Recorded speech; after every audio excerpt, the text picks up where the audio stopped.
Мен Жороева Гүлістан Амировнамын. Мен Куршаптық болом. Менің балам Жороев Баяман Максатович. Балам мен Куршаптың içinde тұрған жеріне Оштан келетқан Lexus балам тұрған жеріне сүзіп 31 километр нарақа, метр нарақа алып барып қойған. Бірақ Lexus ол жақтан тойдан келе шыққан екен, Оштан тойдан келе шыққан екен.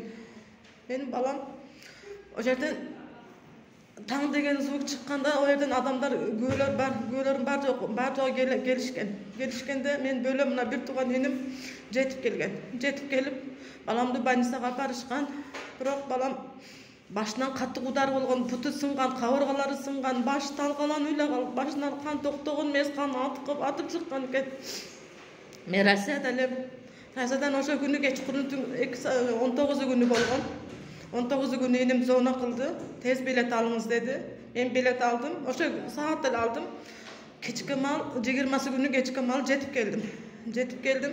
Мен келсем, балам ошта комода жатқан екен. Бірақ мен кирдим, балам көргөзбүрөдө мен кирдим, балам эчтекени сезген жок, сүйлөдүм, сезген жок, эч нерсеге сезим болгон эмес баламда. Мен киргенде. Баламды ушунчалык зыркырап чыктым, бирок ошондо мен эшикке чыгып, түнү менен Оштан областында Айбек ошакта 7 күн комада жатты. Баламы 7 күн ичинде олар той кылып атышкан экен. Ошо күн тойдон качкан, 23 той кылабыз деди. Кайынем баары туугандар ошо жерде болду. Кайынеме патаңызды бериңиз, биз 23 той болот эле деди. Кайынем жакшынакай кылып патасын берип жиберди. Жиберишти, тойго кетишти. Тойго кетишкенден кийин биз жакшынакай болуп кетишип, паталарын алгандан кийин балам 24 күнкү аякта зона кылышып эле болду. Биз тоюбуз бүттү деген экен, 25 күнү балабызды колубузга берди. Бирок Айбек заведующий Анара деген Таштанов Айбек заведующий Киргада Ошто экинчи этажда комода балам жатты. Бирок ошо медсестра Анара дегени, Улан дегенен ошол ууруп кеткендин Анара дегени кирип, мен врачмын деп кирип, колу буту кыймылдап атат деди. Баламды искусственный кармап отуруштур ошол жерде. Өтүп кеткен баламды дагы ушунчалык 2 күн кармашып искусственный оператор менен кармаганына да мен күйүп кетип атам. Ошого да ушу ишти кылбай коюшса деле болмок экен ошолор. Анан Арсеев Чолпонбай, мама окусам, Мама Салиева. Булар шофурду да алмаштырып атышат. Хусанов Узак, Табышбековна. Бирок бул Чолпонбай болгон эмес экен. Бирок менин бөлөлөрүмдүн балдары жетип келген ушул жерге. Бирок Чолпонбайды бул жак Лексустун биягынан түшүрүп алышкан. Бул жерде шофурун алмаштырып атышат. Бир аял ошол жерге түшүп, титиреп, раңдары бозоруп, сарыгайып, титиреп тирүү экен. Мен эмне кылып койдум, мен бош бекен. Ал тирүү экен деп безилдеп аткандарын дагы мен көөлөрүм ошол жерде тартып жазып, ошол жерде турат, мен көөлөрүм бар. Ошого да булар акчалуу адам болушуп, акчалуу адамдар басып, бизге окшогон жетим жесирлер кала бериш керекпи? Мен балам өлүп кете берсин бечара болуп. Булар акчалуу болуп басып кое бериш керекпи? Эч убакта андайга мен жол бергим келбейт. Мен балам үчүн жол бер. Жалгыз балам бар болчу менин. Жалгыз канатым бар эле. Мен жалгыз балама ажырап күйүп калып атам. Бирок Садыр Жапаров, Канчабек Тайшиев, сиздерден мен суранамын. Бизге чындыкты чыгарып, ошо баламды 5 күнө кетти.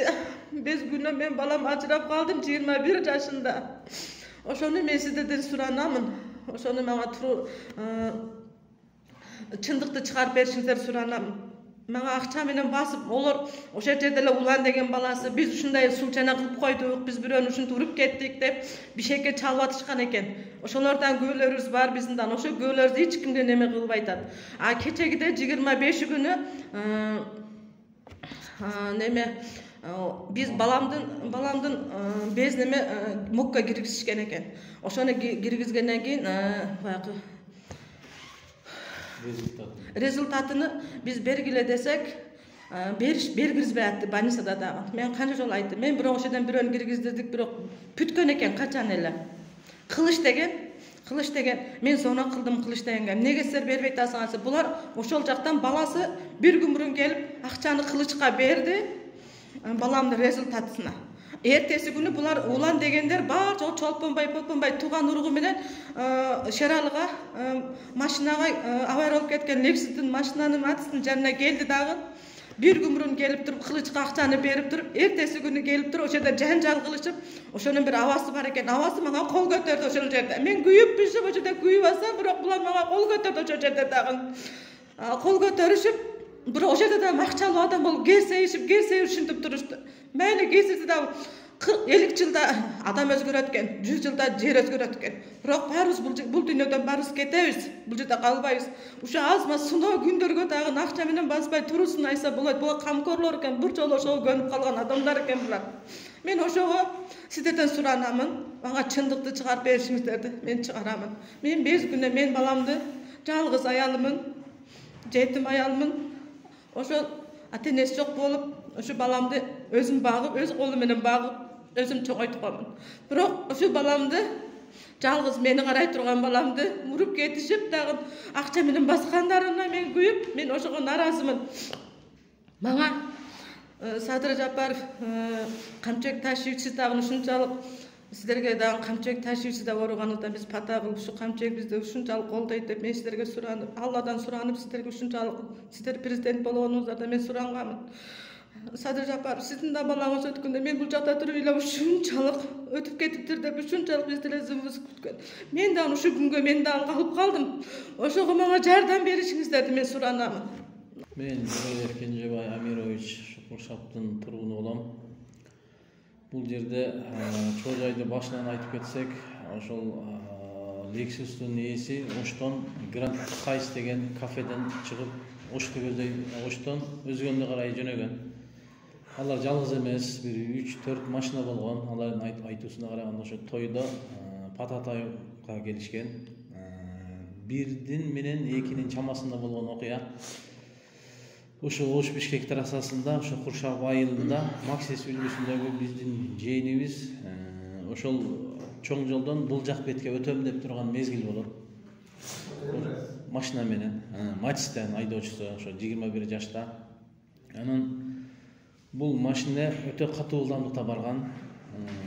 Аркасында бир Матис кетип аткан экен, бир 100 менен кетип атканда ал жерден жетпей баратканмын деген маалымат бериптир. Аны Шергазы деген тергөөчү өзү мага айтып берди чоо жайды. Анан эми ал жерде өзү негизинен ограничение 60, эгерде 60 менен барганда мындай өлүм болбойт эле деген биз ушундай үмүт кылып атабыз. Анан бул жерде мен эмнеге айтаарым, ушул андан бир 1,5 саат мурун мен чалганмын. Жээниме чалганда мен үйдөмүн. Ушундай Россиядан посылка келди. Мен аны күтүп алдым. Эртеге жумушка чыгасыңбы десем, эртеге эмес бүрсү күнүдөн чыгам дегенен макул болуп, анан жатканбыз. Жаткандан кийин эле 1,5 сааттан мага кабар келди. Ушундай машинени уруп кетиптир, тез келе коюңуз деген кабар келгенде мен үйдөн чыгып жөнөдүм. Бир 10 мүнөткө жетпей эле бардым. Барганда уже баланы скорый менен алып келип, өтө оор акыбалда эле, ошондо эле өзүн билбейт эле, башынан жаракат кеткен, бутун экиге бөлүнүп калган, өтө катуу удар болгон. Мен деле сездим. Анан ошондо эле мен айткамын да, ошо милиция майы кызматкерлерине гаишниктер келген, 2 жаш бала болчу. Ошолорго айткамын да, бул ким, водитель менен мен кездештиргиле, балким водитель акыкат айтаттыр. Ал силер талашпагыла, ал жерде ызы чуу болуп аткан эле мен баргандачы. Ал келди, катуу келди, анын балон арты жарылган абалда келген деп ошол жерде тургундар көргөн адамдар ошентип ызы чуу болуп атканда мен айттым да. Туруп тургула, бирөөнү күнөөлөбөгүлө, көрбөй туруп кантип айтасыңар? Мен ошо водитель менен мени жолуктургула. Мен сурайын десем, майы кызматкерлери сен эмне кыласың ал водительди? Сен бул өзүңдүн жээниңдин ден соолугу менен күрөш биринчи, бул жакшы болуп кетсин кылайны деп ошо менен мени ошол жерде эле менден алыстаткан да водительдичи. Алып качышып, каяка кетти деп мен кайра сурап жанына барсам уже жок экен эле да. Машиналар өзү эле турган, водитель деле жок, эч кимиси жок. Анан кайра немеге келгенбиз, больницага келип, анан Куршавлдын больницасынан бул өтө оор тяжелый экен, биз эптей албайбыз деп, анан кийин областныйга жөнөткөндө ошол жакындар кошо баргыла дегенде биз андай деп ойлободук да, мындай кылат, мындай жаман жагын алат депчи. Туура эле үмүттө эле ушундай болуп аткандан кийин акыйкатты өздөрү деле айтат да, Алладан коркоптур деп эле биз ушул областныйга келип, бир жума ушул областныйда болуп калдым да мен. Ошол менен алек болуп, эми жанын сактап калыштын максаты болуп жүрүп калдык. Андан кийин барсак, уже тергөөчү Матис күнөөлүү экен, Матис келип, машинени Lexus'ты уруп коюптур бул жерде. Lexus жаракат тоголонуп кетиптир деген маалыматтарды чыгарып, ошондой кылып атышат да. Ошого эми бул жерде айтарым, ошол жерде ошол айылда эле үстүракта эле гайлер турган экен да. Гайлер өздөрү деле айтып атат, ошо жаш балдарчы, ушундай үйүнүн уктук, таарыз деген келдик, бир 5 мүнөткө калбай эле келиптир. Ошол жерде эми ошол Lexus'тун ичинде ким водитель болгон, алардын күнөөсү ошол неге кармап, ошол жерде кармоочу жайга алып кириш керек эле, өтө адамдын жашоосуна коркунуч болуп аткан мезгилде алар неге аларды бекитип жаап жашырды, мен ошого таң калып атам биринчиден. Анан кийин мен сураганда водители каякта, водители мага жолуктургула, балким сүйлөшөйүн, же балким ага дагы жардам керектир, өтө катуу кагылышуу болуптур десем, сен водительди эмне кыласың, сен бияктагы жээниң менен өзүңүн тууганыңдын жанын алып калбайсыңбы, ал биздин ишибиз деп жолотпой койду да. Балким ошондой эле бүтө турган иш эле да, бул спор болбойт эле. Анан кийин водительди дагы алмаштырып атышат. Мага Шергазы деген жаран тергөөчү, ака таксыр бул жерде атасы эмес экен, за рулем, күйөө баласы болуптур, күйөө баласы менмин за рулем деп атыптыр, мына күйөө баласы деп атышат деп аткан да. Андан кийин арадан бир жума өтпөй туруп эле кайра атасы болуп чыгып атат. Ушундай эми түшүнүксүз болуп атат. Ошого биринчиден айтарым, эгерде чындап алар орган, алар мисалы үчүн билет, камераларды караса деле ким за рулем кетип атканын, мына оштон азыр камералар коюлуп калган. Ушул камераларды карап эле аны таап туруп бизге акыйкат, эгерде чындап Матис күнөөлүү болсо, ошол камералар менен бизге доказать этип, кийин мынау мен видео записим бар эле деп жана биз телевиденияга чыккандан кийин сүйлөгөн сөздөрү бар, голосовойлору бар. Анын машинанын ичинде менде немеси бар эле, видеосу бар. Ошо баласы айтып атпайбы, мен видеосун ошол замат эле алып койгонмун, мен аны доказать этем деди. Анан кече келгенде биз айттык да, алып кел ошол видеону, биздин дагы жүрөгүбүз тынчысын, жөндөн жөн эле неме болсо мейли, ошо машинасын төлөп бер десе төлөп деле беребиз, жасатып беребиз. Анын машинасы коркунучтуу деле болгон эмес. Эми чоң машина менен кичине машинанын айырмасы болот экен да. Анан айтсак, ал жөн эле башка эле нерсе экен. Ал видео мен адашып калыптырмын деген суроолорду берди да кечегидечи. Ошого эми ушундай адамдарга кантип ишенебиз? Анан ошол тергөөчүлөрдү дагы оштук ар кайсы жерге кайрылбаган жери калбады. Ар кайсы жерлерге кайрылып атат, бирок майнап чыкпай атат. Ошого биз акыйкат издеп келдик эле. Эгер чынында орган издеген болсо, камералар турат. Ушул камераларды карап туруп эле аягына чыгып берсе жакшы болот эле. Канчалаган камералар турат, азыр жетишкен заман. Ошону изилдегенде эле адам жок, эч ким эч жака кылбай атат, жөн эле болду, өзү менен өзү эле ушинтип убакыт өткөрүп атышат да. Ошого биз кайрылдык эле, бир Алланын ыраазычылыгы үчүн акыйкатты чечип берсе деп. Анан мына кайрылган жерлерин айтып неме кылып коеюн. Кимдерге кайрылган? Жок, ал тарап кийим алат. Неге гайдер аны жашырат? Алар ошол бирөөчү айтышына караганда ошол эми органда иштеп жүргөн экен, ошол акчасы бар адамдар, ошол бизнес кылган адамдар, эми түшүн, мен эми ага кызыгы жок, бирөөнүн байлыгын эсептегенге акыбыз деле жок. Ал ким болсун, бирок бул жерде ачык биз далилдерди алып келдик, видео камералар тартылган, ошолор менен далилдеп берип атсак деле болбой атат да. Алар баары все равно таанышы бар адам менен таанышы жоктун айырмасы бар экен да. Биз акыйкатты айтсак деле биздин чечимди кабыл албай атат да. Ошол кабыл алгысы келбей атабы балким. Эми ким болсо ошол болсун, бирок негизи акыйкатты чечип берген адам керек да. Мисалы ошол органдары деле мисалы чечип берет эле, мен апамы, атам болсо дагы жазага тартам, камаймын, мен акыйкатты билип берем деп туруп ишке кирген да. Эми биз акыйкатты айтып, далилдерибизди алып барып атсак, эмне үчүн аны биздин далилдерибизди сөздөрүн ал жерге катка жазбай атат дагы, өздөрүнүн ошолордун эле сөздөрү жазылып атат да. Анан баллонду кече эксперт келди Бишкектен, баллонду деле бир жаңы баллонду коюп атат ал жергечи. Өзүнүн баллонун көрсөңөр эми видеолордон деле турат. Ол биз өзүбүз деле зарылым жүрөбүз, билебиз. Ол жинди адам деле көрсөк бул баллон эмес деп айтат да. Жаңы баллонду эле коюп атат, мындай ачык эле жашыруун болуп атат да бул ишчи. Ошого биз кайрылайын дегенибиздин себеби ушул болуп атат. Сиз каяка арыздангансыңар азыр? Биз ошо арызданган жерлерди мен сизге бир айтып айта кетейин, бул жерге кимдерге арыздангандарды. Мына Өзгөн райондук милициясына тергөөнүн туура эмес кетип жаткандыгы жөнүндө арыз берилген. Өзгөн райондук прокуратурасына тергөөгө ишенбөөчүлүк келтирип, Ош областык тергөө кызматына жөнөтүп берүү жөнүндө арыз берилген. Ал деле мыйзам неме болбойт, майнап жок. Ош областык ички иштер башкармалыгына тергөөнү алмаштырып, областык тергөө кызматы тергөө жүргүзсүн деп дагы арыз жаздык. Ал дагы берилген. Андан деле майнап жок.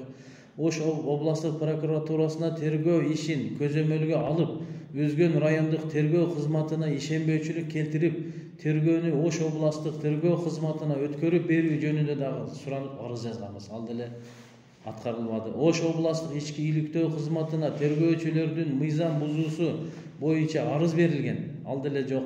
Кыргыз Республикасынын башкы прокуратурасына тергөөгө мыйзамсыздыктар жана Өзгөн райондук тергөө кызматына ишенбөөчүлүк көрсөтүү жөнүндө арыз берилген. Ош шаары жана Ош областык улуттук коопсуздук мамлекеттик кызматына тергөөчүнүн мыйзамсыз аракетине карата чара көрүп берүүнү жөнүндө да арыз берилген. Кыргыз Республикасынын улуттук коопсуздук мамлекеттик кызматына төрагасы Камчыбек Ташиевке орган кызматкерлеринин Өзгөн райондук жол кайгыл кызматы нөмөтчү тергөөчүнүн кылмышты жабып жапшырып өлгөн адамды күнөөлүү кылып бурмалагандыгы боюнча мыйзам чегинде чара көрүп берүүнү жөнүндө да арыз берилген. Кыргыз Республикасынын президенти Жапаров Садыр Нуркожоевичке милиция менен жол кайгыл кызматынын мыйзамсыз аракеттерин жасаганга да жаза текшерип берүүнү суранганбыз. Ал деле мыйзам чыкпады, ал туурасында дагы жашыруун болуп атат. Аларды көзөмөлдөгөн прокуратура кызматкеринин үстүнөн чара көрүп берүү жөнүндө арыз берилген. Коопсуз шаар видеокамераларынын көтөрүп машинаны ким айдаганын аныктоо үчүн запрос берилген. Эч кимиси эч кандай маалымат дагы жыйынтык дагы берген жок. Эсиге чындап тапканда уже табыш керек эле да, канча бир жарым ай вакыт өттү да, аны эч ким карабай атат. Ал жөнүндө барсак, ага бизге жооп да бербей коюп атат да. Машинанын номерин алмаштырып коюшкан. Машинанын номерин биз гаилерге текшертсек, машинанын Lexus эмес эле 106-2010 жыл ак Жигули болуп чыгып атат да. Буларга эми кандай кылабыз буларды? Биз ошон үчүн кимге кайрылышыбызды билбей, айдоочуну дагы өзгөртүп жатышат деп атат да. Тергөөчү именно өзү айтып атат да, мачы таксы бул зарылым ал эмес экен, башка экен деп атат. Анан алар келип туруп эле мен башка бирөөнү көргөзүп, ушундай адилетсиздик болуп атат да. Өлгөн баланы күнөөлүү кылып тергөөнү жасалмалап туура эмес жолго кырсыгынан схеманы өзгөртүп чыгып атышат да. Матис оң жакта жатса, матисти оң тарапка чыгып коюп атат, сол тарапкачы. Эми гаилерге көргөзсөк, бул туура эмес, жанагы адилеттүү кылып чызбай атат да. Ошолорго жаздык эле. Анан жолдун четинен машиналарды өткөрүп жолго чыгайын деп турган Матизди Lexus автоунаасы рулду башкара албай же уктап кетип, жолдун четинде чыгып кетип, четинде турган Матиздин алдыңкы жагын катуу сүзүп, ичиндеги жаш бала каза болгонун дагы алар маалымат кылбай атат да. Аны жөн эле. Анан Lexus'ун айдоочусу, кайгыл кызматы алар келген да, ошол вакытта болгон. Бирок ошолорду дагы бизге аныктап берген адам жок. Барсаң эле бул иш тургула дейт. Эртең келгиле, бүрсү күнү келгиле, аныкталып атат деп коет, бирок майнап жок. Камералар азыр бар. Камераларды карасаң эле ол алдыңкы камералар тартат. Оштон ошол кафеден чыккандыгы менен ошол айылга жеткичеңди 50 километр бар да. Ошо 50 километрдин ичинде канчадаган камералар бар. Эгер адилеттүү кылып иштеп берген адам болгондо ушул жерде акыйкатына чыгып берет эле да. Мынал водитель бизге көргөзүп, мен айтып атам, менге ошол водительди эле көргөзүп койгула, биз разыбыз болду деп атабыз да. Ошол водительди да жашырып аткандарына бизге өкүнүчтүү болуп атат да. Анан ошол ГАИ кызматкерлери, ошол 2 жаш бала келген. Андан кийин ошол жерде чызгандары дагы өтө туура эмес чызыптыр. Биз дагы кийин алып келип кайрылчу жактарга кайрылганда алар чызып көргөндө башкача чыгып атат да. Кечеге келип чызгандары деле башкача чыкты. Бирок ошону акыйкатты чечип берген адам жок да. Ошого биз кайрылдык эле.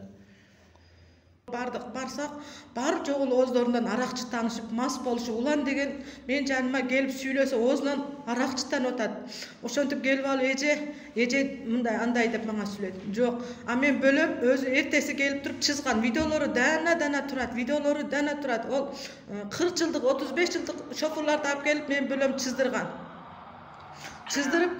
Чыздырып бар жогуну көргөзгөндө дагы бул жерде ол Улан деген баласы айтат. Сиз кетме менен алып келип туруп, сиз көлөп коюпсуз дейт. Ал дагы ол эч кимге жага турган сөз эмес. Ал бөлөмөм айтат. Ошо шоферлор күбө болуп, мен жанымда 2 шофер турат күбө болуп. Ошо шоферлор турса мен кантип мен кетме менен көлөмө келем. Ошо видеолорду эртеси келип туруп, мен бизди больницага келгенде мен үкам барып тартып коеюн ошо видео. Ошол дагы кийин булар иш көргөзүп жүрбөсүн дейди. А боптур деп бөлөм келип туруп видеого тартып койду. Сиз келип туруп чукуп видеого тартып койчу дейт. Ал дагы өзүнө дагы жакпаган иш булчу. Ал Кудайга эми жакпайт. Кудай деле карап турат бул дүйнөдөчү. А мен боптур ошода балабыз менен болуп, бар жогубуз балабыз менен болуп, 10 таз 20 таз областын жанында турсак, 20тасы келип туруп, бар жогу келип туруп бизден 20тасы келип бизди какта жыга коюп атышкансып бизге бар жогу эле асылышты. Ошондо кайынем бар жогуну оозуңарды жаап тургула. Булар бизден кайра издеп атат деп бар жогуну оозлорунан жаап турушту.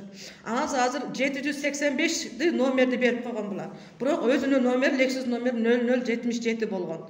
Ана кечеде биз барып туруп машинанын станкасына барсак, бирок менин баламдын матисинин номери турат, булардын матисинин номери жазылган эмес. Мен сиздерден суранарым, чындыкты чыгарып беришиңиздер суранам. Бизге окшогон бечерелер өлүп кетпесин, акчалуу адамдар жеңип кетпесин, ушуну садыр жапар, ушуларды бар жогун териштирип бериңиздер, сиздерди суранам сиздерге. Ал ошондой иш дагы тергөө өзүнүн карап атат. Ошко өткөрбөй атат бирок. Булар акча менен кылып атат. Өзгөнгө өткөрүп бергиле. Сурансак өткөрбөй атат. Биз ишенбейчилик көргөзөбүз, ошко алсын десек, ошко бербей атат да. Анан кече схеманы чызган адамдар дагы караңгыда келишти да. Караңгыда келип туруп, башка эле мурункудай эле башкача чызып карап чызгандар метирлеген да жок. Жакшы болуп, күндүзү даана көрүндү. Метирлеген да жок, мындай тергөөчүгө чалып айттым.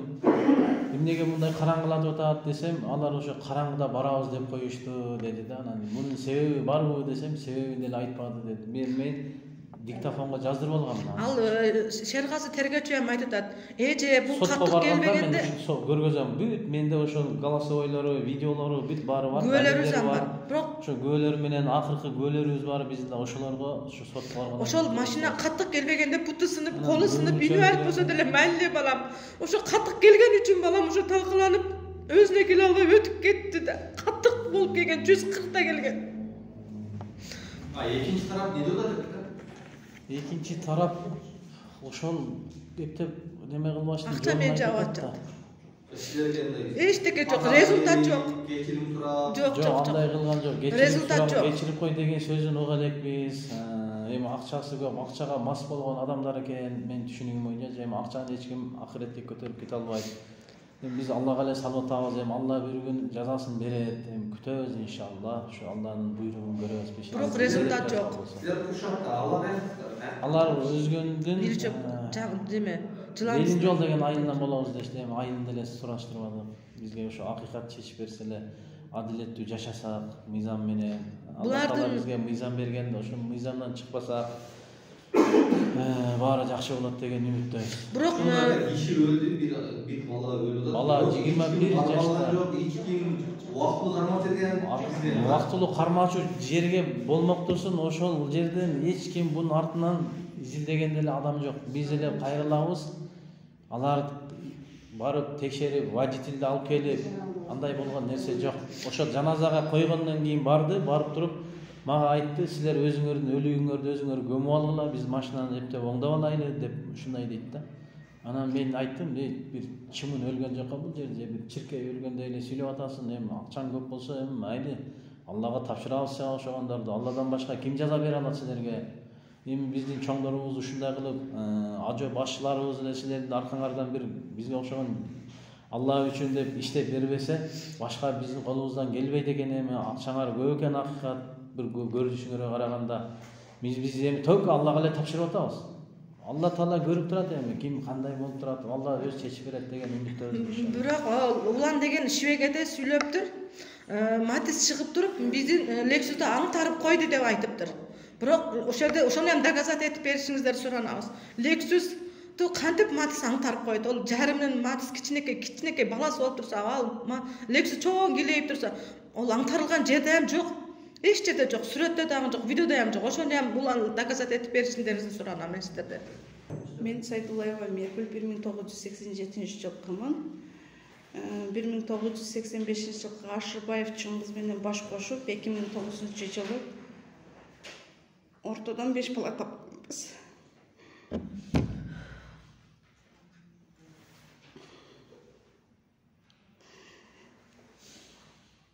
Эки миң жыйырма экинчи жылга чейин 5 бала тауып, Жумабаева Айнура деген Акшулкар ресторанынын администратору жолдон туруп 5 балам менен мен азыркы учурда талаада калдым. 2022 жылдан бери себеби Жумабаева Айнура деген колго түшүп калган телефондон Ашырбаев Чыңгызга чалган суббота күнү. Эмне себептен чалганын максатын билбейм, чалып алып Чыңгызды ал десем албай койгон. Анда биз Сүлүктүдө Разаковдо жашайт элек. Ашырбаев Чыңгыз военныйда иштеп Бөрүдө. Азыркы учурда 5 балам менен талаада жүрөм. Квартира кылып. Жумабаева Айнурага эскертип бергенмин. Чалгандачы Чыңгызга чалган, Чыңгыз номеринен сразу эле жактап алып чалганымда мен Чыңгыздын аялы болгон 5 баласы бар, жолдон чыкпагынды эскертип чалганымды айткан. Колуңа эчтеке келбейт Меркуль деген. Сенин ким экениңди билем, жакшы сүйлө дегенде мен унчукпай койгонмун. Аялсың дедим, этеңи жыйып ал деп эскертүү кылсам, ошо менен болду, чалбайм, мен билбепмин, Чыңгыз мени алдаптыр эле деген. Ошол боюнча жүрүп 2023 жылы апрель айында кайнатам Раматылык ата кредит алып бериң десе, кредит алып бердик. Кредит алып чогум итип жашап жүрүп кредит алганда 2023 жылы 7 май күнү Ашырбаев Жаныбек кайнатам өтүп кетип, ага поручительник болгон, мен атам мойнунда калды кредиттердин баары. Азыр Сайдуллаев Азимбек, мен атам повязка келет, сотуна деле, кредитине деле. Аны дагы төлөбөй жүрөт. Чыңгыз еще алиментам төлөбөйт. Жумабаева Айнураны мен 2018 кайнатам өлгөндөн кийин Москвага кеттим. Ашырбаева Жылдызхандын онкологический менен ооруп 2019 жылы февраль айында ооруп Бишкекте Алмаз Мукашевич деген врач, гинеколог караган. Ал жакка барып леченияга акча жок болуп, Асимбек кызы Айгүл деген сиңдимин, бир тууган сиңдимин акчасын иштеткенмин, депозит деген, үй алам деген акчасын иштетип, аны төлөйм, мына төлөйм деп 2019 жылдан бери төлөбөй, кайнатама ана берип, мына берет болот деп атып, Раматыл кайнатам өтүп кетти. Өтүп кеткенден кийин кредит коем, бул иштесе балдарды багып турсун деп неме кылсам, 20 жылдыгы болуп калды Ашырбаев Чыңгыздын. Бир күн ушундай 20 жылдыкта мындай болот экен, топтолуп атабыз, топтолушубуз бар экен, топтомойбуз бар экен, чогулат экенбиз деп жүрүп кетти. Анан бир күнү чалсам телефонго келбей, үйгө вообще келбей койду. Чалсам телефон албайт. Анан аялдарымдан бирөөсүнө чалдым. Үйдөбү десем, ооба үйдө деди, күйөөсүн, классташы өзүн. Үйдө деди, ошо менен эле бүттү болуп, Ашырбаев Чыңгызга эртеси келди. Какта жүрдүң? Айнуранын үйүндө жүрдүңбү дедим. А мен мурда Айнура менен сүйлөшкөндө Айнура айтканда, Меркуль, мен билбепмин, кечирип кой, көрүшкөндө эже сиңдидей көрүшөлүп, мен тушум менен оңдоп бергени келген деген сөзүн эстеп калып, Айнура менен сүйлөшкөндө эстеп калып, анан неме айтып атат. Сен ошо душун оңдогону дагы бардыңбы десем, мени өлүгүдө уруп, мына кулагыма неме жеп, закты жеп, азыр ошо момент эле мен больницага барып көрүнгөндө, ким урду деп врач сураганда, ушунча процент укпай калып, 33% укпай калыпсың го, укпай атасыңбы деп текшерүү болгон. Милицияга бер десе, мен дагы эме 5 баламдын жүзү койчу эме. Атасы өлүп, урса ургандыр деп неме кылсам, кой эме Москвага барып иштеп келейин, кайнатамдын жылы болгу чекти деп. 17 июнь күнү кайнатамдын 40 аталасын кожоналарга чай берип коюп, 40 аталасын өткөрүп коюп, ал жерде кайнатам жеңеси бар эле Ирсалат деп, жеңемдер бар эле Назгүл деп, бүт кошуна колоңдорум кирип 40 аталасын өткөрүп коюп, мен Москвага кетсем, бул Ашырбаев Чыңгыз мага эскертүүсү жок. ЗАГСты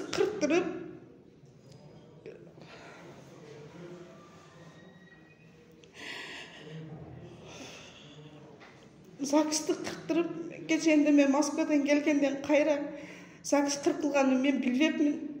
Түндүк аштыртайын деп барсам, ЗАГСыңыз жок экен, балдарыңыз паспортто күбөлүктөр барбы дедиле. Мен бар балдарым бардыгын айтсам, билем да балдарымдын туулган күндөрүн числолорун бүт барын билем, бересиңерби десем, түндүк атышым керек десем, ЗАГСыңыз кыркылыптыр деп ошол жерде уктум мен. Казыкулова Мерим деген суйда кыркып коюптур. Эсептеп көрүп, 75 күн үчүндө кыркыптыр. Неге мынтип кырктыңыз десем, завошный сени угуп туруп келбедиң дейт. Мен Москвада элем го, мына аныктап деп бүт самолеттин билеттерин, кепкенин, келгенин берсем, мен кырка албайм, жокко чыгара албайм бул ЗАГСты деди. Жумабаева Айнура менен никелүү кылып, законный кылып, неме кылып алып алыптыр деп, соттун чечимин чыгарбай койду. Азыр аз келгенсип ЗАГСын кыркып, мен билбейм, кыркып кайра ЗАГС алып алыптыр. Жумабаева Айнура Кубатбековна деп. 84-жылкы ал аял Акшумкар ресторанынын администратору болуп иштейт. Аз келгенсип, Кубатбек уулу Сыймык Айдаркенде 20-23-тө иштейт экен, военныйда, лейтенант экен званиясы. Оз калгыс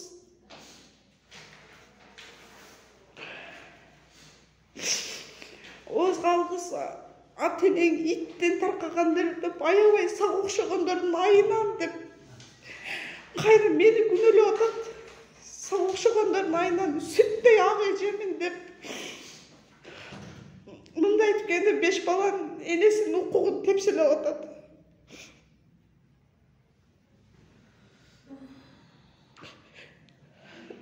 Военныйда иштейт экен, 20-23 Айдаркенде. Ал неге сиз чогот экен?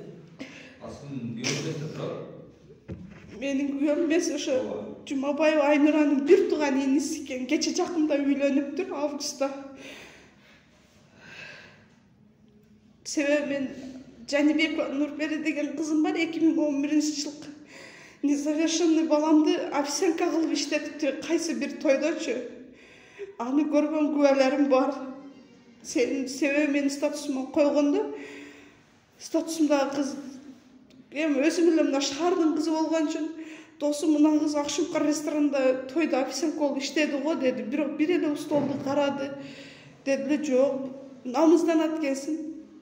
Жок досум, бул менин кызым болот го, булар Лейлекте жүрсө, Разаковда, Сүлүктүдө кандай болот эле десем, дос, точно эле мен мас эмесмин, мен намаз окуйм, мен андай нерселерди айткым келбейт, просто айттым. Кызың официант болуп иштеди деди. Кызыман сурасам, жок апа деп жашырат, анан жакшыны айт кызым дедим. Чынын айт, болбосо бар ушу Айнура менен жашап мынтип көрүн да кызым десем, ооба апа, бир тойдо дейт, иштедик дейт. Официант болуп иштедим дейт. 250 сом акча берди деди. Анан атамдын жанына келгенде дагы кошумчалап, Нурпери сага кошумча премия деп дагы 200 сом берди деди. 450 сом акча бериптир. Анан кийин ошол жерде Махабат деген кызы, өзүнүн 2010-жылкы Махабат деген кызы бар. Ал сүрөтчү болуп иштейт экен. Акшумкар ресторанынын ичинде эле.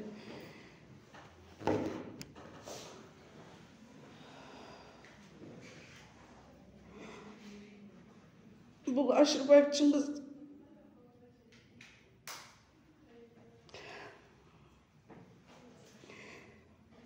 мага белгисизден эчтекеден жок нерседен ЗАГСымы кырктырып таштаганына байланыштуу мен азыр квартирама көчөдө жүрөм 5 балам менен.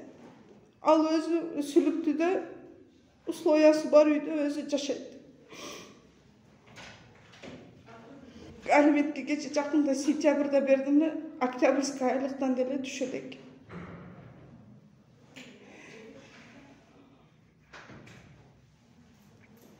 Жанибеков Ашырбаев Жанибек кайнатам атында кредит мен Сайтулаев Азимбек атамдын мойнунда илинип калды. Бирок ол кредитке Ашырбаев Чыңгыз фит машина алган. 946 российский маркада болуп. Российский маркада. Же 646 деген российский маркада фит алып, азыркы учурда фити дагы жок, кредити дагы жок, төлөнбөй атат. Эмне себептен неме кылтасын төлөгүн атаңдын кредитин десем, ал кредитке Ашырбаев Чыңгыз колу жоктугуна байланыштуу, бул жактагы салым финанстагылар биз эчтеке кыла албайбыз дейт. Ал кредитти алып фит машина алган, мен билем. О моментте жашайт элем, чогуу элек. Азыркы учурда төлөбөй атат десем, биз бир нерсе кыла албайбыз, сиздин атаңыз төлөйт дейт. А мен өзүм атам 2 группадагы инвалид, кайсыл жагында 400 000 акчаны төлөйт. Мен айтып кетерим, мына азыр менин түшүнүгүм боюнча жалаң военныйда иштегендердин мына Ашырбаев Чыңгыз, Кубатбек уулу Сыймык, Жумабаева Айнура арыз жасаң эле мен закон аялымын деп күбөлүгүн көтөрүп барып туруп кайра менин үстүмөн арыз жазып коюп атат. Мына Акбарада тергөөчү Жалын деген балага жазыптыр. Ал тергөөчү Жалын мени чакырды дагы, эмне үчүн сиз мындай кылып атасыз деди. Мен айттым, бул дедим 2022 жылдан бери ойношу болсо дедим. Экөө мынтип жүрсө дедим, эмне үчүн менин үстүмөн арыз жазып, мен эмне кылганыма жазыптыр деп барсам, менин күйөөм менен тынч жашатпай атат дептир.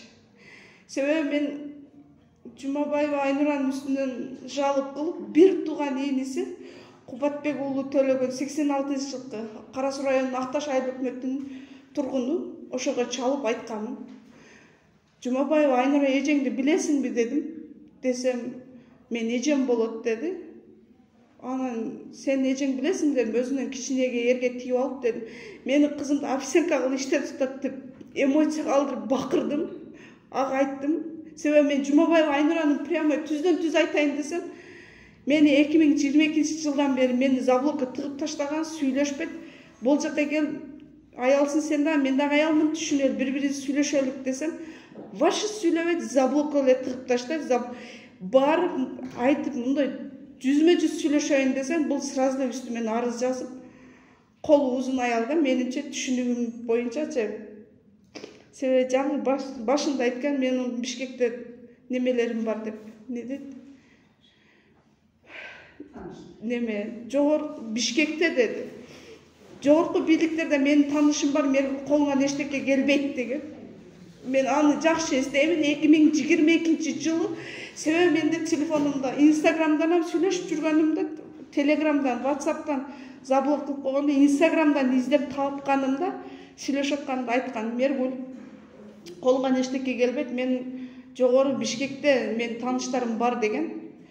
Мен түшүнүгүм боюнча депутатпы, абалары кандай түшүнүктүү экен билбейм. Ошентип эле өзек айткан.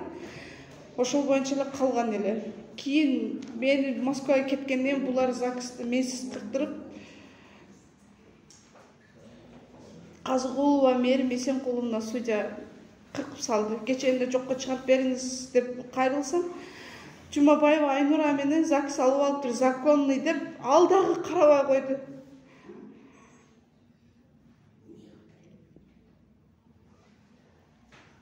Мына Кубатбек уулу Сыймык 20-23 Айдаркендесинде военныйда иштеткен. Ал эжесине болушуп, ооз калгыс сөздөр менен иттен таркагандар деп аябай катты сөктү. Буга деле мыйзам чегинде чара көрүп атабыз деди. Назыкулов деген баткендик бала экен, тергөөчү. Мыйзам чегинде көрүп атабыз дейт. Мен эчтеке көрө элекмин. Бир ата-энем иттигин же мен Москвада монтип мынтип жүргөндөрүмө ата-энем мындай кылгандыгы үчүн мыйзам чегинде чара көрүп бериңиздерди суранам. 5 баланын энесинин укугун коргоп бериңиздер. Урматтуу Садыр Жапарович Тамчыбек Ташиев.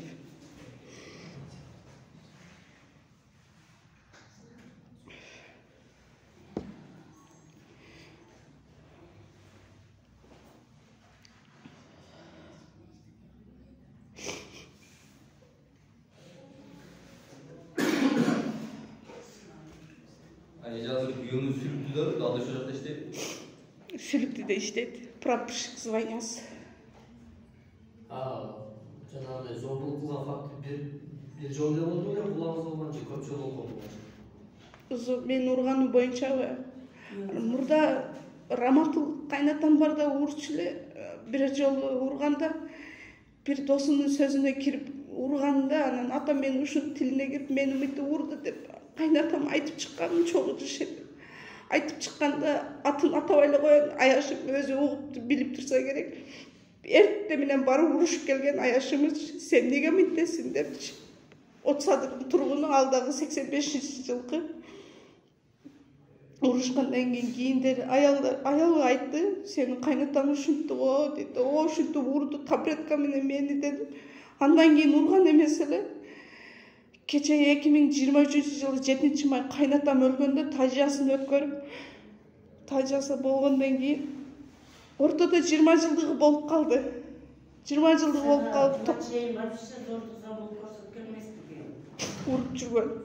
Мындай олор мындай семейныйда боло берет деп мындай кылбайт элек да, урчу эле башта.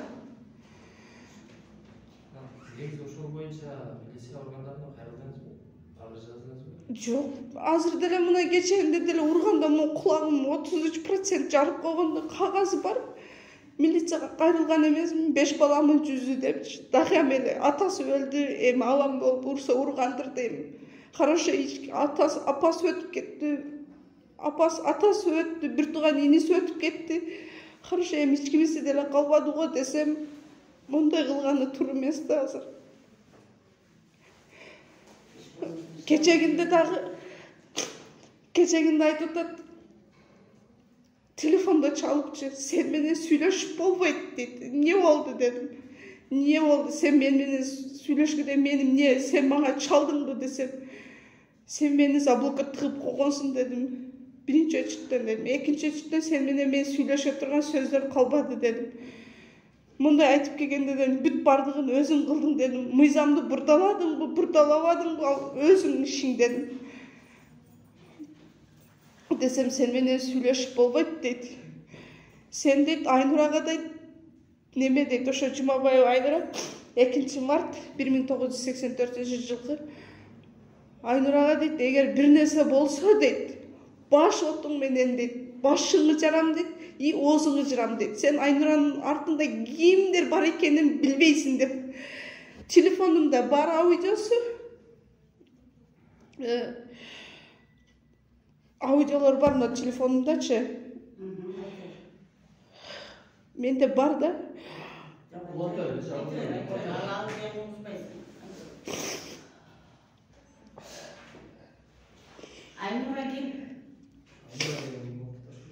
Айнура деген Жумабаева Айнура деген Акшумкар ресторанын, Орск районунда Акшумкар ресторанынын администратору 1984-жылкы Ашырбаев Чыңгыздын 2022-жылдан бери мындай көңүлдөшү болуп жүрүп, 2024-жылы кече Казыкулова судья Мерим айтты Эсенкуловна. Август айында законный ЗАГС алып алыптыр. Мен мыйзам сени ЗАГСыны ЗАГС алып алды аны менен. Ооба. Сиздин ЗАГСыңыз көңүлгө кыркылбады беле же Мен Россияда жүргөндө жок билбейм, кабардар болгон эмесмин. Күйөөм деле эскерти кылып чалган эмес, балам кыздарым аркылуу эле сүйлөшүп жүргөн, бирок ЗАГС жөнүндө уккан эмесмин. Айтпай сот аткаруучу Казыгулова мээрим 5 баламын карабастан ЗАГСты кыркып койду. Менсиз. Мен Москвада элем, бирок мен факттарды алып кирип бердим. Мен Москвада элем, мындай болду деп чыкканым, келгеним бул көрсөттүм. Көрсөтсөм, бул Жумабаева Айнура менен 1900 жаздым го арызды, ошо кайра ЗАГСтын ордуна келтирди. Жазсам Жумабаева Айнура менен ЗАГС алганга байланыштуу мен кырка албаймын деди. А мен 5 бала менен эмне кылам, каяка барам дедим, көчөдө калдым го десем, адвокат жалаңыз деди. Адвокат менен билбейм, ошондой деп ана Казыгулова ошо менен сөздү бүтүрдү. Башка эчтеке дебей койду. Сенин арызың жоопсуз калды. Жоопсуз калды. 5 бала менен мен талаада калдым азыркы учурда. Алимент жок. Алимент жок. Сентябрда тапшырганмын. Жок пока. Сентябрдын этеги, октябрь. Жок. Мына Кубатбек уулу Сыймык. Булардын баары аз келгенсип. Кубатбек уулу Сыймык, Жумабаева Айнура, Ашырбаев Чыңгыз үчөө биргеликте болуп, азыр мени баскарлап жатышат. Кубатбек уулу Сыймык деген Айдаркенде 20-23 военныйында иштеткен. Сени тутуп алсам, мондай айтканда өлө уят сөздөрдү сүйлөдү. Сени чечиндирип таштайм деген сыяктуу кылды да. Азыр үчөө биргеликте мени басымдуулук менен коркутуп жатышат. Ошол коркутуулар боюнча аудиолор бар менде. Неме Запытныйдагы Сүйүн деген тергөөчү балага жаздым. Жазсам ол Сүйүн деген тергөөчү бала немеге өткөрүп сапты. Курманжан Алымбек Даткага неме Южный Алымбек Датканын деп айыл аксакалдарына деп Курманжан Алымбек Даткан аксакалдар кеңешине өткөрүп салыптыр. Ал жерде Куламова деген чакырды мени. Чакырды эле, мен буга каршымын дедим. Военныйда иштесе военный прокуратурага өткөрүп бериңиздер суранам, бул 5 баланын энесин укугу деп сортоп десем, кайра мени өзүнө жиберип берген келенде мен болот деп өзүнө жиберип таштады. Ал бала башы озго алгыс сөздөр менен званиясы лейтенант экен. Лейтенантмын деди. Кагазынан тааныштым, лейтенант экен. 99-жылкы бала экен, Кара Суунун Акташ айыл өкмөтүнөн экен. Атасынын аты Кубатбек. Баланын аты Кубатбек уулу Сыймык. Азыр эми күйөөңүз балдарыңыздан кабар алып сүйлөшүп турабы же кандай? Жок. Кабар албайт. Кечээинде ошо чоң кызым ата мен туулган күнүм келатат го, акча саласызбы десе, зарплатасы 99.500 деп неме кылынды. Налоговыйдын ичинде 99.500 50% төлөнсө деди, налогдон сырткары 30 канча миң алат 5 балага деди. 30 канча миң процент, 50% алат деди, бирок алимент келе элек. Кызым чалып ата туулган күнүм акча саласызбы деди, акча калбады деди. Акчам жок кызым деди. Ана кыз бала экен, чоңоюп калган. Ата сиз Айнурага эле берип атасызбы? Мен сизди билемин деп экөө уруша кетишиптир. Апам кечинде барсам, апам мен атамды заблок кылып койдум деди. Эмнеге заблок кылдың кызым? Туулган күнүм келатат го десем, жок апа деп өткөндө дубайский шоколад деген сурасам, азыр акчам жок кызым деди. Айлыгым тийгенде жиберем деп туруп, кечээинде айлык тийгенде да туулган күнүм келатат ата десе акча калбады дептир. Алименттен кабар жок.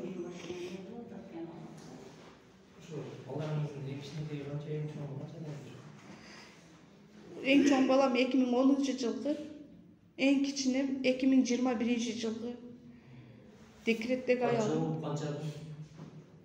3 kız 2 uul. Çoңдорум 3-өө мектепте окушат. 2 неме колумда садик жашындагы балдар, майдараак. Күйөөңүз органда иштейби ошондо, прапорщик кылып? Ооба, Сүлүктүдө, военныйда, Бөрүдө иштейт. Спецотрядда? Бөрүдө. Мына Сыймык уулу неме Кубатбек уулу Сыймык Айдаркенде иштейт экен, лейтенант экен бунун званиясы.